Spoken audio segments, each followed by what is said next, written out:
Good afternoon and welcome back to Wishwell Farms, everybody. I got about 2 acres of sweet corn to put out today. Today is April 22nd. We planted our very first planting of the year on April 15th, I believe, and it's not spiking yet. There's a sprout on the seed, but about a week after I put that first planting in, I like to put a couple acres of the same variety, same early variety, kickoff, in just as kind of an insurance corn. You know, you never know when the weather's going to cut loose, raining, and get down in the 30s and 40s, and maybe you'll have a bad stand on that first planting. So this second planting is kind of just a later first planting, just to make sure I got some early corn in case the first planting doesn't turn out well. So here's the variety I'm planting today, Kickoff.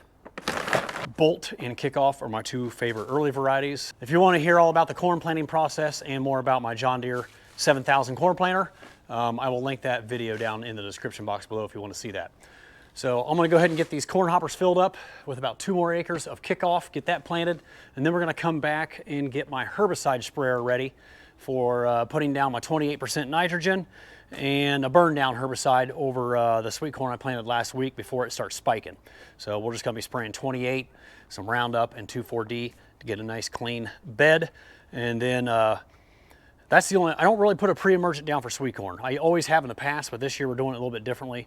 We're just going to burn down the weeds, and then when the corn's up, if it needs an application of post-herbicide of some sort to control the weeds before the corn kind of closes in the row with its canopy, we'll put down Impact with some atrazine, and usually that takes care of just about everything. Sometimes I have to throw a grass herbicide in there too, just depending on what kind of weeds are coming up. But Impact with MSO, methylated seed oil, adjuvant, crop oil type stuff, I'll throw that in there too with the atrazine and Impact, and it does a really good job of cleaning up our fields, and you can spray it right over the top of the sweet corn and it doesn't hurt it one bit. So I just dug up some sweet corn to see what we got here. Looky there. We got about 1.5 inch taproot on the bottom of the seed and about 1/4 inch getting ready to spike through. Fortunately, nothing is spiking yet. It's been too darn cold all week, but that is great news. Seeing how vigorous these seeds are, and I'm pretty confident they're all going to look like this, and they're going to be poking through the ground by this weekend because it's going to be in the mid to upper 70s here in a couple days. So definitely want to get my herbicide on tonight.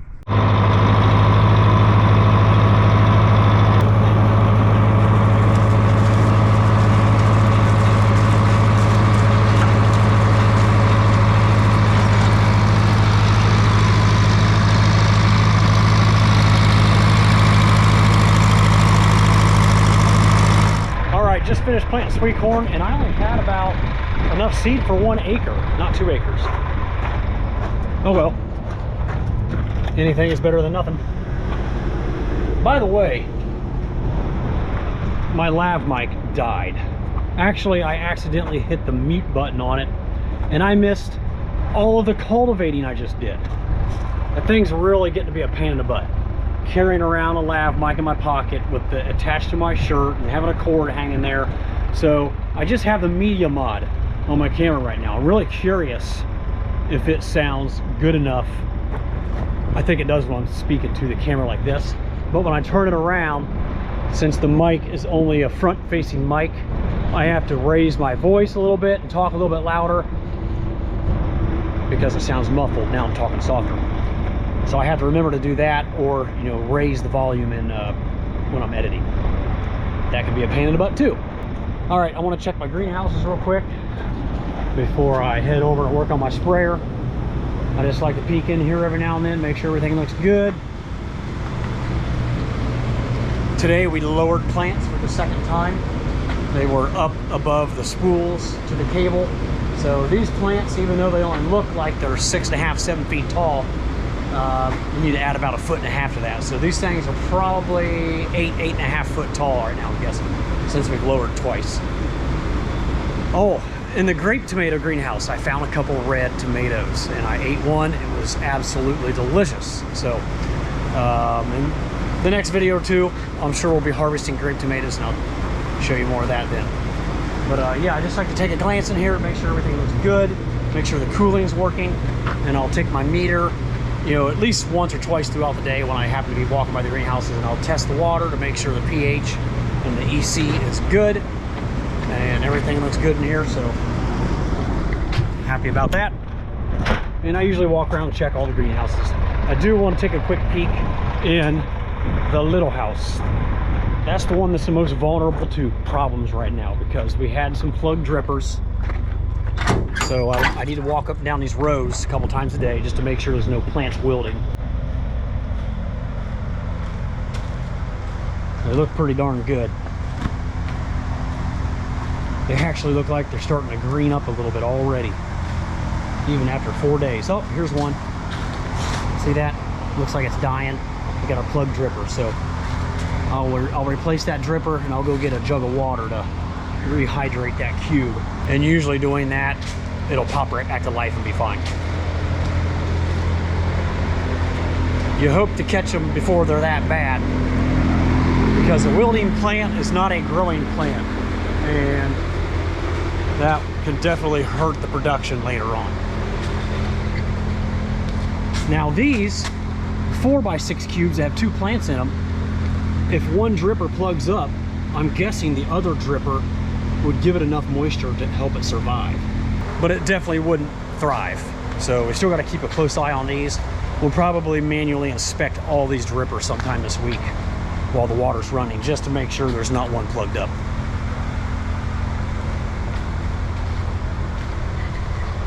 All right, things look pretty good in here. I'll fix that one dripper, and then we'll head down to the other farm and get the sprayer ready. All right, let's give this poor little guy a little extra drink here. Oh yeah, he'll pop right back to life. He was a thirsty little fella. My goodness.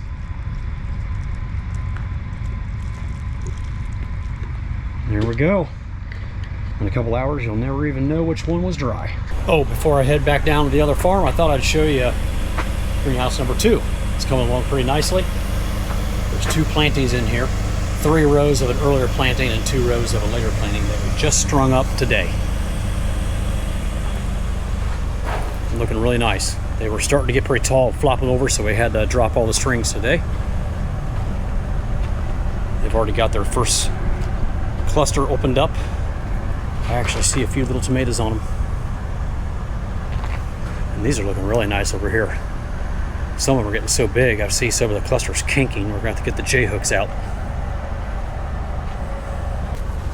Everything looks good in here. Let's roll.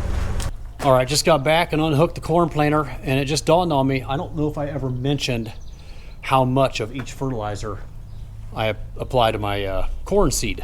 Like I mentioned in a prior video, this tank has 28% nitrogen. It goes 2x2 to the seed furrow. And this one has a starter pop-up fertilizer. Analysis is 8-24-4. So this one goes on 4 gallons to the acre, right on the seed furrow, dribbles right over the top of the seed. And of the 28 nitrogen, it gets 6 gallons to the acre, approximately. 2 inches beside the seed, 2 inches below the seed. So, yep, that's how I have that set up. Seems to work really good for me. By the way, I forgot I have an external microphone that I can plug into this GoPro. I think it sounds pretty good when I'm close to the camera. So right now I'm talking with the microphone in. I'm gonna take it out. Now it's out. I've done tests before. It still sounds decent, but it definitely sounds better with this little external mic plugged into the back of the GoPro, especially when I turn it around. So I'll let you guys listen. I'm behind the camera now, and this Media Mod mic, that's the bad thing about a GoPro. Whether you have the Media Mod or not, you have to choose front-facing or rear-facing microphone. And you can't have both, at least on the GoPro 10 and some of the older ones. So I'm talking to the back of it with no microphone. Now I'm gonna plug the microphone back in, and you can hear the difference. There we go, the microphone's plugged back in. I'm guessing there was a dramatic change in the quality of the audio. And ideally, I'd want it to sound as good in the front and the back. So we'll try just getting by with this microphone for a little while. But if I'm ever talking about something away from the camera, I will wear the lav mic, and we'll see how that goes. All right, it is time to hook up this herbicide sprayer, make sure it's good to go, and get it filled up and get ready to spray some sweet corn tonight. So this is my herbicide sprayer, a Century sprayer, and it came from a place called Kenton Implement that went out of business 30 years ago. I grew up using this sprayer on our farm to spray multiflora roses in our cow pastures. It used to have a spray wand attached to it, and I would stand up there on that little platform holding the spray wand and shoot it way out onto those multiflora roses with brush killer of some kind to fry them before they take over all of the good grass in the pasture for the cattle. But I had kind of inherited this to use on my vegetable operation. It didn't really use it for much other than spraying the, around the barns and the silos and things like that. So it's a perfect little sprayer for a small produce operation. It's got a 40-inch boom, and I replaced all the spray nozzles with T-jet stuff and these hoses. That wasn't original, and it used to fold up in the back, and I changed it to fold up in the front. Just a lot more convenient for me. So the only thing I need to do to get this thing ready is connect the drain hose and obviously the hydraulic hoses. This is a hydraulic driven roller pump of some kind. I need to put this little drain plug in down there and the filter. So it doesn't take much to get this thing ready.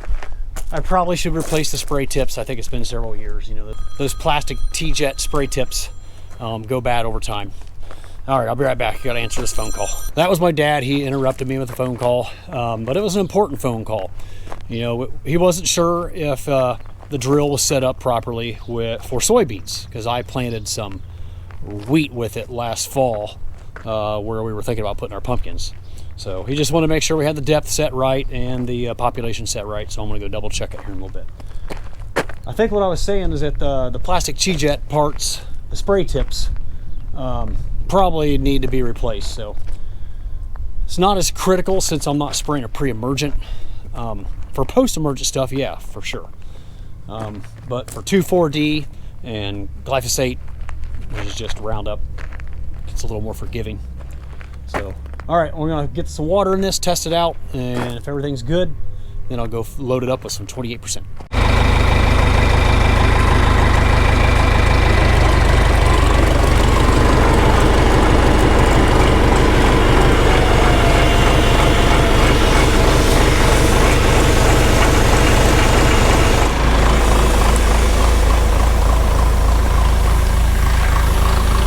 Double check all these fan nozzles.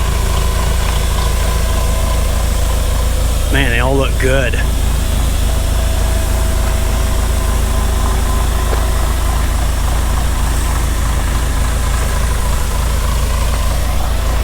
Yeah, I don't think they need replaced. They look good. I think we're good to go.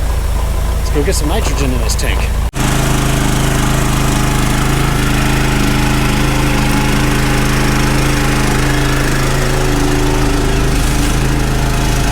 I need 200 gallons in here. We're at 160.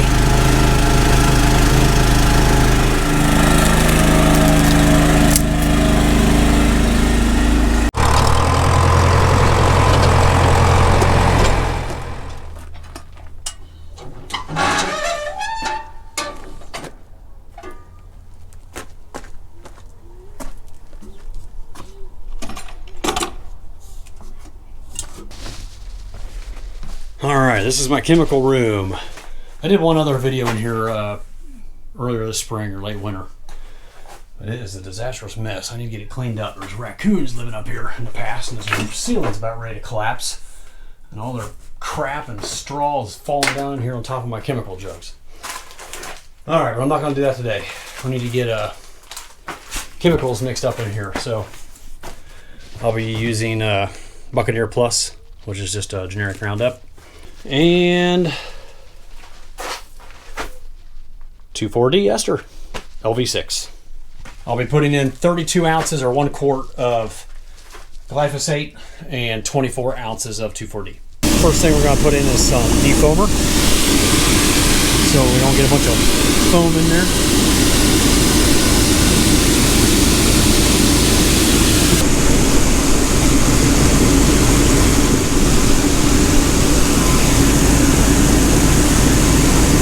And we need 24 ounces times 10 acres, 240 ounces of 2,4-D.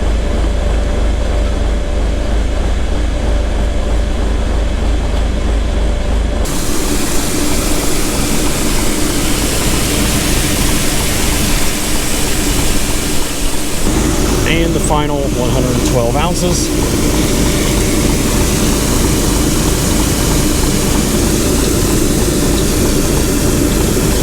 There we go. We have 10 acres of herbicide for the corn ready to go.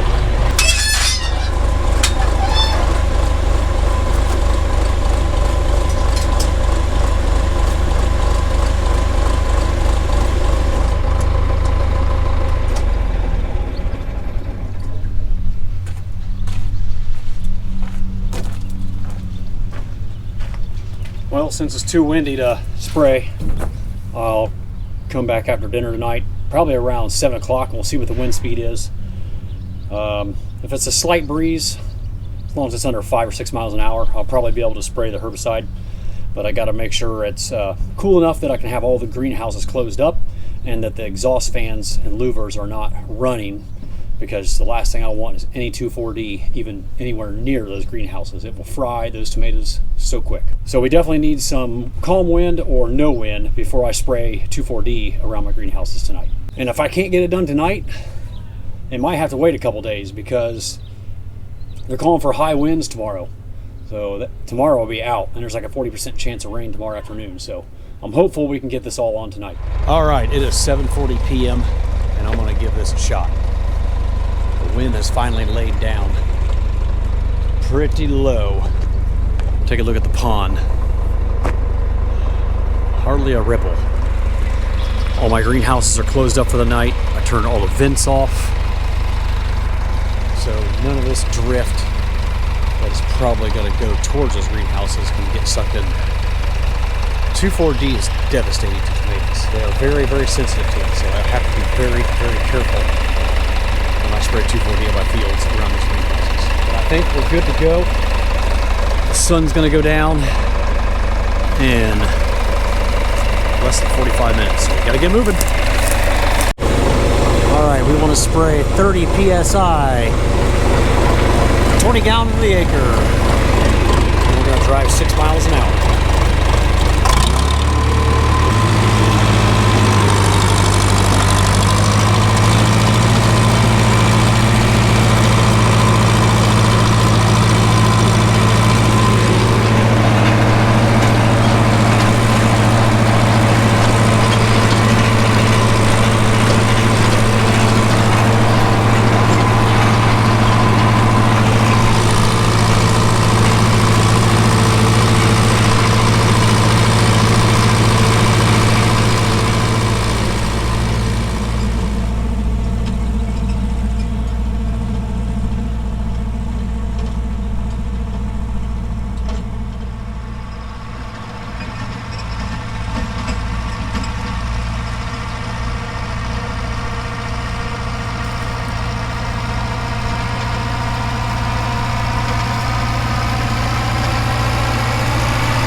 Alrighty folks, that's a wrap on spraying. Just finished 10 acres of corn ground, spraying weeds and putting down nitrogen. The sun has set, it's 8:30, and I'm gonna call it a day. As always, thank you so much for watching, and if you enjoyed the content, please give it a thumbs up, and I will see you again real soon down on the farm.